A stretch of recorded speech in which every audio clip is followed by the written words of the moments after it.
साथियों नमस्कार, जय हिंद। और आप सभी साथी सोच रहे होंगे कि अभी वीडियो सर का 2-3 दिन में जल्दी जल्दी आ रहा है, क्या समस्या है या क्या बात होगी।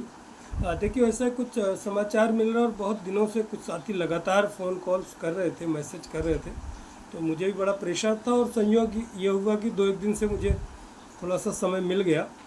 तो आज भी मुझे लगा एक जो ऑर्डर आया है माननीय उच्च न्यायालय का, और उस ऑर्डर के संदर्भ में हमारे टेलीग्राम में पहले ही चर्चा व्यापक रूप से हो चुकी है और लगभग क्या पूर्ण रूपेण लगभग वही ऑर्डर है। तो उसके बारे में बता देना चाहता हूँ। जो हमारे टेलीग्राम चैनल में साथी जुड़े हैं वो तो जान ही रहे हैं पल पल की, और लेकिन बहुत सारे साथी ऐसे होते हैं जो वर्ष कहीं नहीं जुड़े हैं, और बहुत सारे टेलीग्राम में भी हैं लेकिन टेलीग्राम चैनल को भी नहीं देखते, सिर्फ वीडियो पे ही आश्रित रहते हैं। और कुछ साथी ऐसे हैं कि वीडियोस देख के उनको तसल्ली होती है और नोटिफिकेशन आ जाता है तो सिर्फ वही देखते हैं। तो जो उसमें आया था, यही हम लोगों ने चर्चा भी किया था कि भर्ती में पेंच कहाँ है, किस लिए ये लेट हो रही है। तो आज ऑर्डर में स्पष्ट रूप से देखिए दे दिया है कि जो प्रबंधक और बीएसएस से अध्याचन मांगा गया था, उसमें जो अध्याचन आए हैं वो प्रधानाध्यापक, पहले आपको बता दूं कि प्रधानाध्यापक जो प्रिंसिपल के पद है उसमें अड़चन है, उसमें आरक्षण को लेके समरी यही है। तो उसमें वही कहा है कि ये भी इसमें आरक्षण उस तरह दिया, लेकिन ये भी एकल पद है, विद्यालय में एक ही पद होता है, तो उसमें आरक्षण देने में थोड़ा सा समस्या आ रही है, वही हम शॉर्ट आउट कर रहे हैं। तो उसी के लिए माननीय उच्च न्यायालय ने उनको वो 3 महीने का समय मांग रहे थे अधिकारीगण, लेकिन आप सरकार भी कह सकते हैं। तो उसमें 2 महीने का समय ये पहले ही हम लोगों ने, हमारे साथी कमलेश यादव जी ने बताया था, और उस दिन कोर्ट में आने के बाद ये डिस्कशन भी हम लोग आपस में किए थे कि 2 महीने का ही समय दिया है माननीय उच्च न्यायालय ने। तो जो 2 महीने का समय साथियों दिया है उसमें अभी जैसे फ्रेश में लग रहा था, फिर अब अनलिस्टेड में लगा है केस, लेकिन अच्छी बात यह कि टॉप 10 में लगा है, और टॉप 10 में है। 2 बजे के बाद अनलिस्टेड शुरू होता है, तो इसका मतलब है चौथे 5वें नंबर या 6वें पे भी आ गया, मतलब सुनवाई होना बिल्कुल पूर्ण रूपेण तय है नहीं। लेकिन हमारा ये प्रयास है और हम ये चाहते हैं कि 2 महीने तक ये जाए ही न, क्योंकि माननीय न्यायालय ने जो उनको समय 2 महीने का दिया है तो भर्ती प्रक्रिया करने के लिए दिया है, और उन्होंने भी इसीलिए समय मांगा है। तो ऐसा नहीं है कि उसके बाद जाएगा। भर्ती फंसाना है या लेट करना है, जान के करना है, तो 2 क्या 4 महीने भी लग सकता है।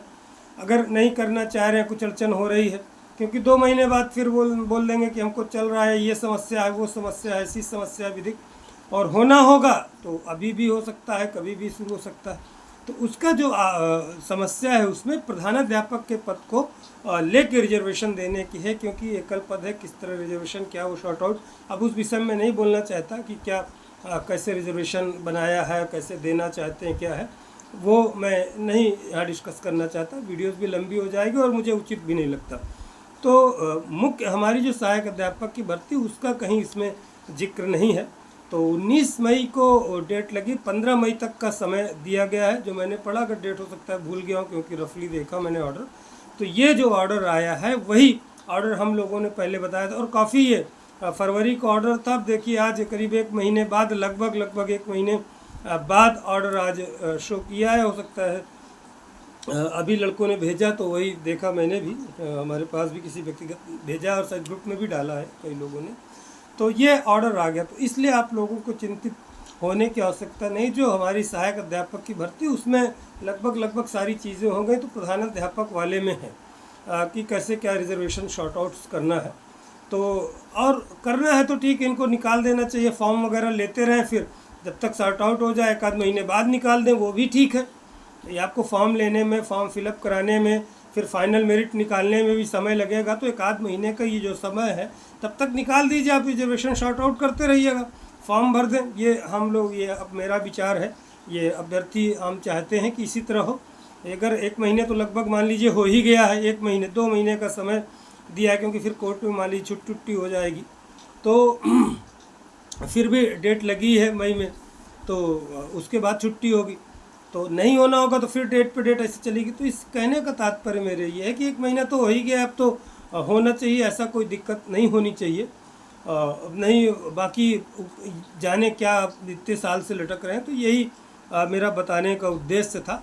तो आप लगे सभी साथियों को मुझे लगा कि ये जानकारी दे दूं, और जब भी मुझे समय मिलता है, और कुछ साथियों को और तमाम तरह की समस्याएं रहती हैं, कुछ कमेंट भी करते रहते हैं कुछ नहीं होगा, ऐसा है वैसा है ये है वो, अरे तो ये फालतू कमेंट करने से कोई मतलब नहीं है, क्योंकि जो प्रयास, या तो प्रयास कीजिए या तो सुन लीजिए, और नहीं सुनना है तो दूसरा काम कीजिए।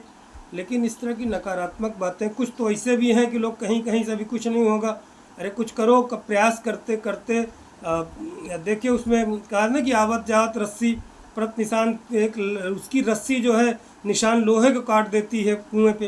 तो कहने का तात्पर्य कि मेहनत आप जब करेंगे, जब कहीं प्रयास करेंगे, तो धीरे धीरे सब होता है। बैठ जाएंगे, भूल जाएंगे, तो और सब गड़बड़ हो जाएगा। तो यही इन्फॉर्मेशन थी। बाकी टेलीग्राम चैनल में आप जुड़े रहेंगे तो उसमें विधिवत जानकारी हो जाए। मेरा उद्देश्य ये था कि बहुत से लोग टेलीग्राम चैनल में नहीं जुड़े हैं, नहीं देखते हैं, सिर्फ वीडियो पे आश्रित रहते हैं, तो मुझे लगा शॉर्ट दे दिया जाए आपको। नमस्कार, जय हिंद, जय भारत।